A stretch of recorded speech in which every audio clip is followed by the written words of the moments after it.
Hello, my dear little dreamer. Welcome to Relaxation Stories, the cozy place where bedtime magic begins. Tonight, we'll share 3 Vietnamese fairy tales, each one gentle, meaningful, and a little bit magical. Now lie still, close your eyes, take a deep breath in, and a soft breath out. Let's step together into a shining fairy tale world.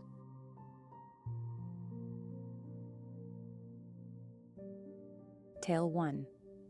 The Starfruit Tree and the Promise of Gold, Anh Ket Travang. Once upon a time, in a peaceful village, 2 brothers lived in a small family home. The older brother was greedy and selfish, thinking only of himself. The younger brother was kind and hardworking, never complaining. When their parents passed away, the older brother kept all the land, the house, and the belongings, leaving the younger brother only a tiny corner of the garden with one large starfruit tree spreading its cool green shade. The younger brother didn't stay sad for long. He built a little leaf-roofed hut beside the tree with bamboo walls, simple but clean and neat. Every morning, he watered the roots, picked off insects, and then worked odd jobs in the village to earn his simple meals. The starfruit tree, loved and cared for, grew stronger and fuller. Its leaves were shiny, and clusters of starfruit swayed whenever the breeze passed by.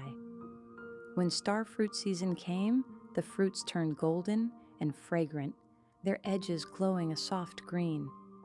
The younger brother rejoiced. With starfruit to eat, he thought, we can trade some for rice. We won't go hungry anymore. One day, a very large bird with shimmering golden sheen feathers swooped down and began eating the ripe fruit. The younger brother's heart sank. He stepped out and spoke softly. "Dear bird, this tree is all I have. I need to sell the starfruit for rice. If you eat them all, how will I live?" The bird looked at him with gentle, round eyes and spoke in a deep, ringing voice. "Eat a fruit, pay a nugget of gold, sew a bag 3 spans long, and bring it to hold." With a strong flap of its wings, the bird soared into the sky. The younger brother was surprised, unsure what to believe, but he asked his wife to sew a small cloth bag exactly 3 spans long, just as the bird had said. A few days later, the bird returned. Wind rushed around them as it landed. It lifted the younger brother onto its back and soared into the blue, over mountain ranges and wide rolling seas, until they reached a strange island where gold and jewels gleamed like mountains in the morning light. The younger brother bowed his head and took only enough gold to fill the 3-span bag. He thanked the bird, and they flew home. Back in the village, he didn't live a flashy life.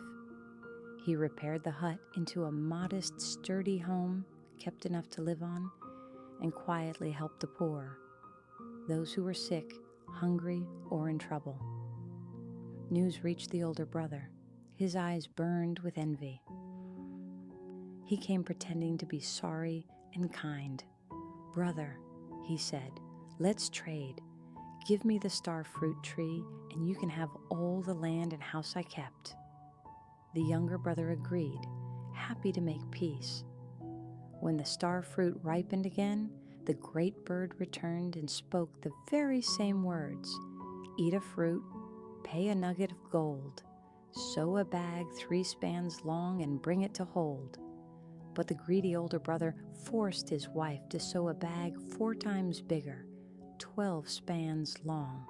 When the bird came to carry him, he dragged the huge bag aboard, grinning with delight. They flew high over the ocean to the island of treasure. The older brother stuffed gold into the bag, then crammed more into his shirt and pant legs. The bird warned gently, "That's enough. It's too heavy." but the older brother ignored the warning and kept grabbing more. They took off. The bag was heavy, the man was heavier, and a strong wind rose. Over the sea, the bird's wings wobbled under the weight. At last, it could carry no more. The older brother and his gold tumbled straight down into the deep ocean, never to return. And the younger brother? He continued to live honestly and kindly, smiling with his family under the cool shade of the Starfruit Tree. Gentle lesson: kindness and honesty bring quiet blessings. Greed and selfishness can lead to very heavy consequences. Tale 2, The 100-Knot Bamboo, Chai Tre Trum Jot. In another village by the wide fields, there lived a poor but handsome, honest young man. He had no parents, ate simple meals of wild greens and rice, and slept beneath a leaf roof, but his heart shone as brightly as moonlight at the tip of a bamboo leaf.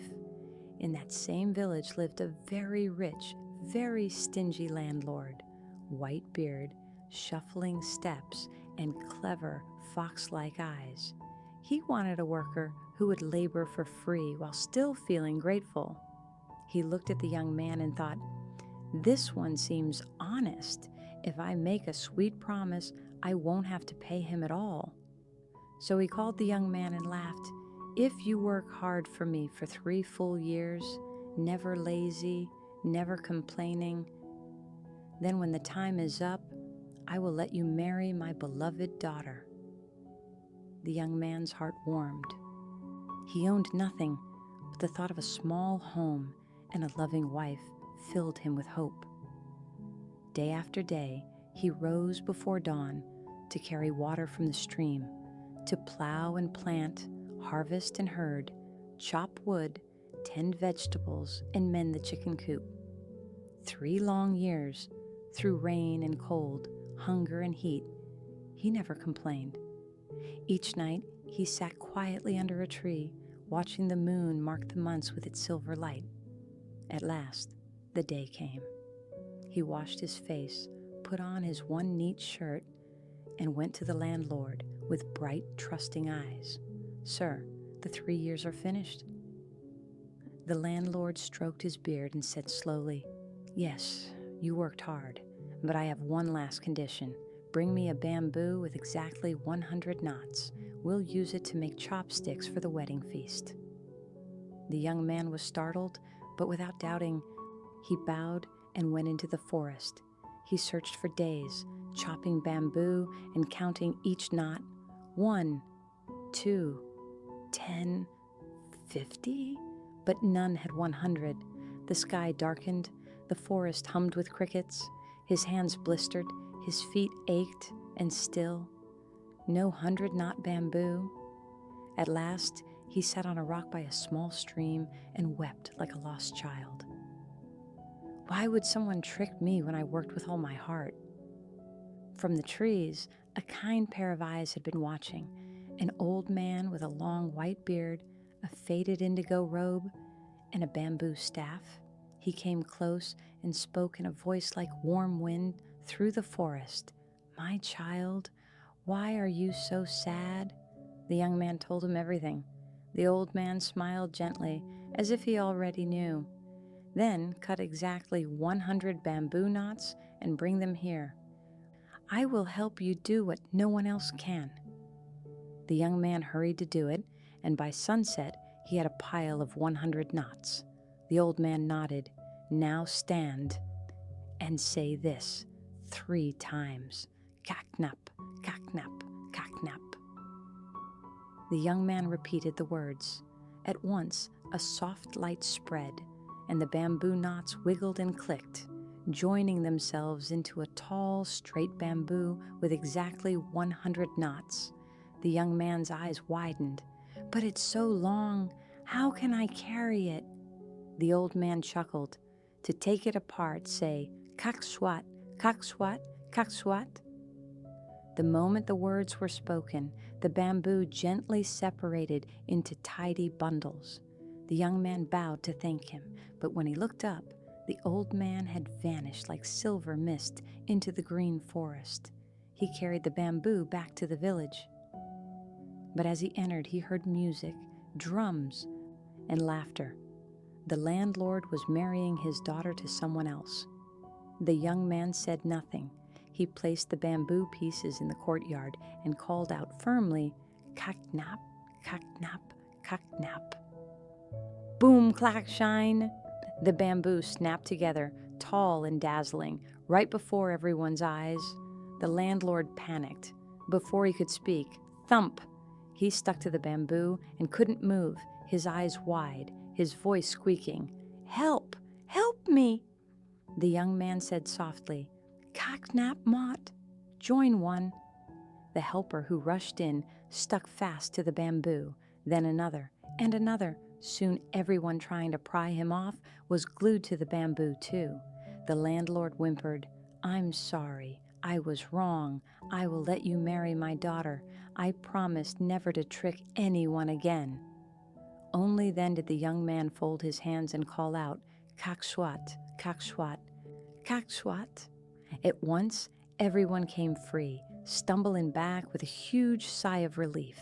The landlord, sweaty and pale, was truly humbled, and so the young man married the gentle daughter he had long hoped to wed. They lived in a small home by a bamboo garden where the leaves whispered them to sleep, and where 100-knot bamboo gleamed in the moonlight like a tale told forever. Gentle lesson: honest, diligent hearts invite miracles.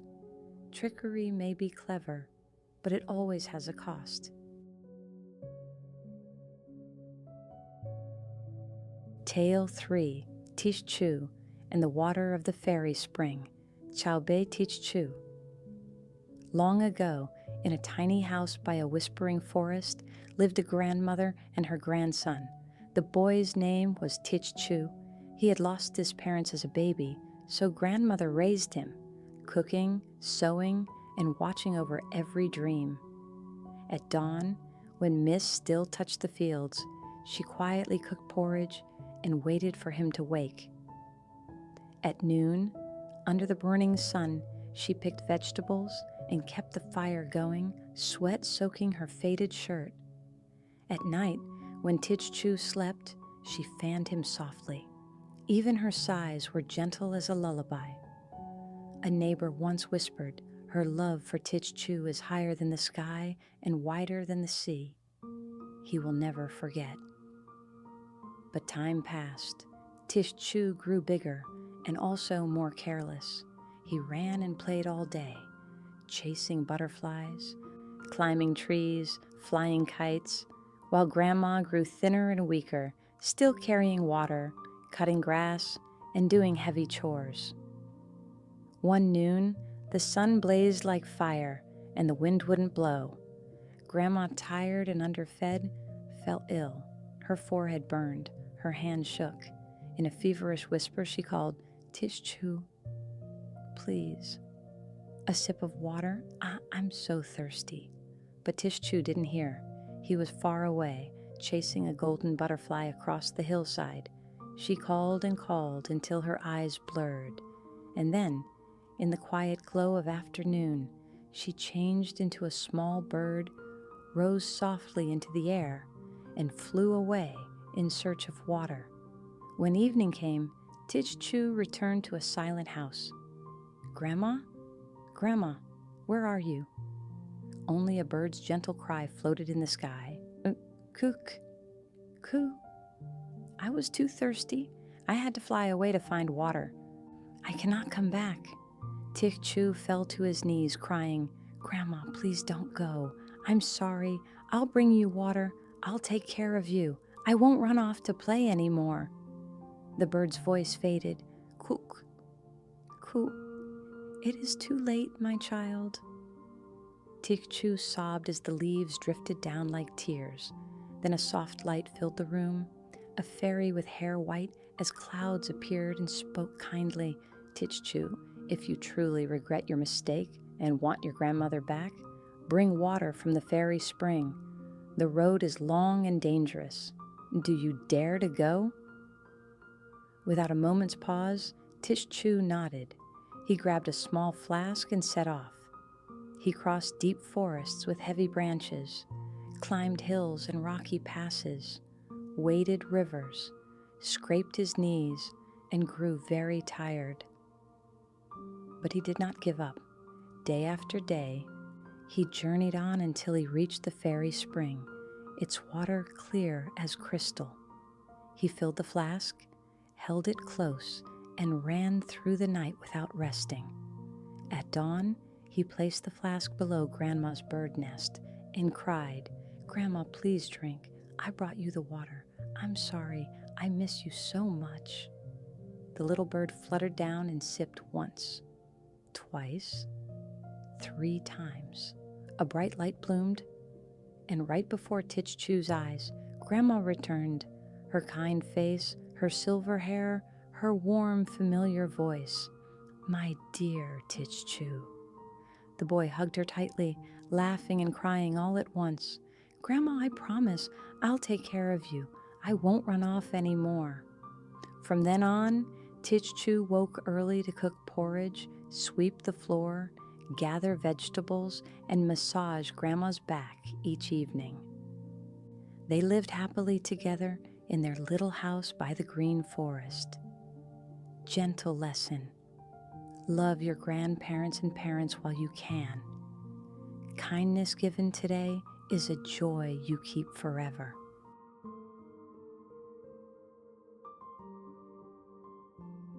And so, our 3 fairy tales have drifted by.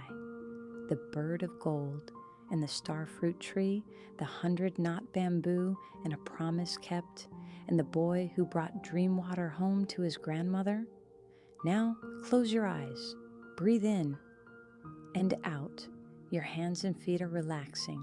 Your mind is quiet, like a still lake under starlight. The moon smiles gently through your window, and the stars sparkle above, guiding you into the sweetest dreams. Maybe you'll meet the magic bird, the kind old sage, or Tich Chu, walking beside the fairy spring. They are waiting for you in the land of stories. Sleep well, little one. Good night. From Relaxation Stories.